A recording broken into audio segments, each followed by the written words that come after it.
아침 공복에 물 한 잔은 최고의 보약이라는 이야기 많이 들어보셨죠? 그런데 이것을 지키지 않는다면 물이 아니라 박테리아를 드시는 것과 같습니다. 오늘 준비한 정보와 함께 올바른 아침 공복 물 한 잔 생활화 해보세요. 간단하게 일상생활에서 지킬 수 있는 3가지만 정리해서 말씀드립니다. 여러분에게도 아침 공복 물 한 잔의 기적이 일어날 수 있습니다. 100세 시대를 살아가는 우리에게 필요한 건 금수저가 아니라 건강수저입니다. 구독과 좋아요를 눌러 최고의 건강 정보를 얻어가세요. 오늘의 정보는 바로 올바르게 아침 공복 물 한 잔을 마시는 방법입니다. 아침에 일어나서 공복인 상태로 물을 한 잔 드시는 것은 최고의 보약이라는 이야기 많이 들어보셨죠? 왜 이런 이야기가 나왔을까요? 우리 몸에서 물이 중요한 이유는 무엇일까요? 우리 몸의 대부분의 세포와 조직은 물로 이루어져 있습니다. 이는 세포 내에서 화학 반응이 일어나고 영양분이 운반되는데 중요한 역할을 합니다. 그리고 소화기관에서 음식을 소화하고 영양소를 흡수하는 데에도 물은 필수적입니다. 추가적으로 물은 체내에 쌓인 독소를 제거하고 신장을 통해 체외로 배출하는 데 도움을 주기도 하며 관절에 존재하는 관절액의 주 성분은 물로써 관절을 윤활하여 운동을 원활히 수행할 수 있도록 돕습니다. 요약하자면 물은 우리 몸에서 매우 중요한 역할을 하며 충분한 물 섭취는 우리의 건강과 웰빙에 중요한 영향을 미치기 때문에 일상에서 충분한 물을 마시는 습관을 유지하여 건강한 생활을 유지하는 것이 중요합니다. 그런데 여기서 집중! 이렇게 좋은 아침 공복 물 한 잔도 그냥 드시면 절대 안 됩니다. 반드시 주의하셔야 하는 핵심 포인트 딱 3가지만 말씀드리겠습니다. 첫 번째, 기상 후 반드시 입을 헹군 뒤 물을 드셔야 합니다. 아침에 일어나면 우리의 입안에는 밤 동안 모아진 세균과 박테리아, 미생물이 있을 수 있습니다. 그래서 아침 공복에 바로 물을 마시게 되면 세균과 박테리아를 마시게 되는 것입니다. 따라서 아침에 물을 마시기 전 깨끗하게 입을 헹궈냄으로써 세균과 미생물, 박테리아를 제거하여 청결한 입속 상태를 유지하는 것이 중요합니다. 입안에 세균이 번식하는 것은 구강 건강에 해를 끼칠 수 있으며 이는 치아 우식증, 잇몸염, 구강 내 감염 등을 유발할 수 있습니다. 물론 아침에 물을 마실 때 입을 헹궈야 한다는 것은 단순히 세균을 제거하는 것뿐만 아니라 칫솔로 치아를 닦을 때와 같이 입안을 청결하게 유지하는 데 중요한 습관입니다. 이러한 입헹굼, 물가글의 효과는 구강 건강을 유지하는 데에도 도움이 되며 일상생활에서의 기초적인 위생 습관 중 하나입니다. 또한 입을 헹궈서 청결한 상태를 유지하는 것은 물의 맛을 더욱 깨끗하게 즐길 수 있게 해줍니다. 입안에 음식 부착물이나 세균이 없으면 물의 맛을 더욱 순수하게 느낄 수 있겠죠. 따라서 아침에 공복 상태에서 물을 마실 때는 꼭 입을 헹궈야 합니다. 두 번째, 아침 공복에는 체온보다 약간 낮은 30도 정도의 미지근한 물로 하루를 시작하는 것이 좋습니다.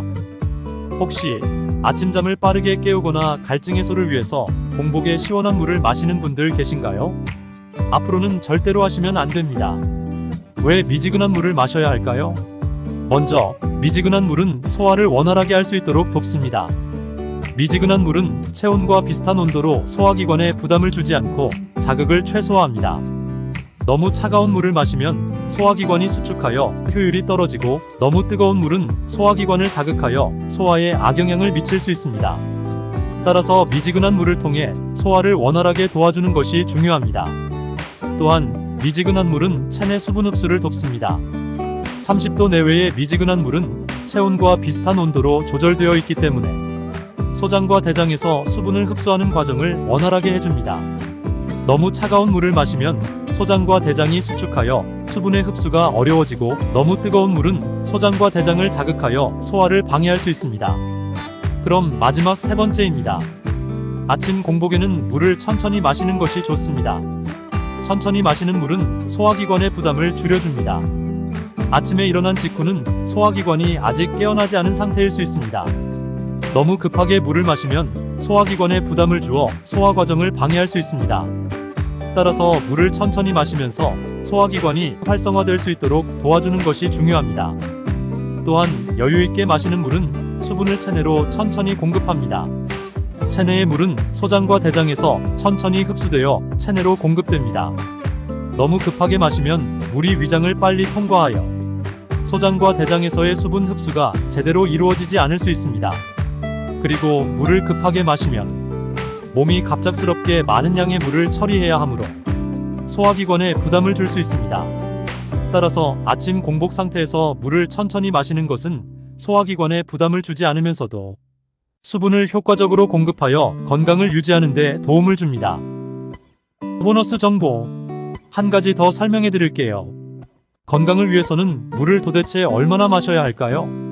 하루에 적절한 물 섭취량은 여러 요소에 따라 다르지만 일반적으로 권장되는 양은 1.5리터에서 2리터 사이입니다. 그러나 개인의 신체 활동 수준, 환경 조건, 건강 상태 등에 따라 이 양이 달라질 수 있습니다. 예를 들면 활동적인 사람들은 땀을 많이 흘리고 수분을 더 많이 잃기 때문에 더 많은 물을 섭취해야 합니다. 활동적인 생활이 많은 사람은 일반적인 사람보다 더 많은 물을 필요로 하는 것입니다. 기후 조건도 중요합니다. 우리나라는 사계절의 날씨가 뚜렷한 특징이 있죠. 더운 날씨나 건조한 환경에서는 땀을 많이 흘리므로 평소보다 더 많은 수분이 필요합니다. 따라서 더 자주 물을 섭취함으로써 체내에 수분을 충분히 보충해주는 것이 중요합니다. 건강 상태도 중요합니다. 일부 질병이나 환자의 상태에 따라 물의 섭취량이 달라질 수 있습니다. 예를 들어 고혈압 환자나 신장 질환을 앓고 있는 사람들은 물의 섭취량을 제한해야 할 수도 있습니다. 마지막으로 임신 중인 여성이나 수유 중인 여성은 물을 더 많이 마셔야 합니다. 임신 중인 여성은 태아의 발육과 건강을 위해 더 많은 수분이 필요하고 수유 중인 여성은 유방에서 분비되는 모유의 양을 유지하기 위해 더 많은 수분이 필요합니다. 따라서 각 개인의 환경과 상황에 따라 적절한 물 섭취량이 다를 수 있습니다. 일반적으로는 하루에 1.5리터에서 2리터의 물을 마시는 것이 권장됩니다. 그러나 자신의 신체 상태와 환경에 맞춰 물의 양을 조절하여 건강한 생활을 유지하는 것도 중요합니다. 신체의 갈증을 잘 느끼고 소변의 색깔을 관찰하여 수분 섭취량을 조절하는 것도 도움이 됩니다. 지금까지 최고의 보약, 아침 공복 물 한 잔에 대해 알아봤습니다. 마지막으로 오늘 말씀드린 내용을 한 줄로 정리해 볼까요? 아침에 일어나셔서 공복에 물을 드실 때에는 1. 물로 입을 헹군 후에 2. 미지근한 물을 3. 천천히 마시면 됩니다. 어떠신가요? 몸에 좋은 아침 공복 물 한 잔. 올바른 방법으로 꼭 챙겨 드셔서 여러분들의 건강을 지키시기 바랍니다. 긴 영상 시청해 주셔서 감사합니다. 황금보다 값진 건강. 100세 시대를 살아가는 우리에게 필요한 건 금수저가 아니라 건강수저입니다. 구독과 좋아요를 눌러 가장 빠르게 최고의 건강 정보를 얻어가시고 소중한 사람들에게 건강수저를 공유하며 건강을 선물하세요. 감사합니다.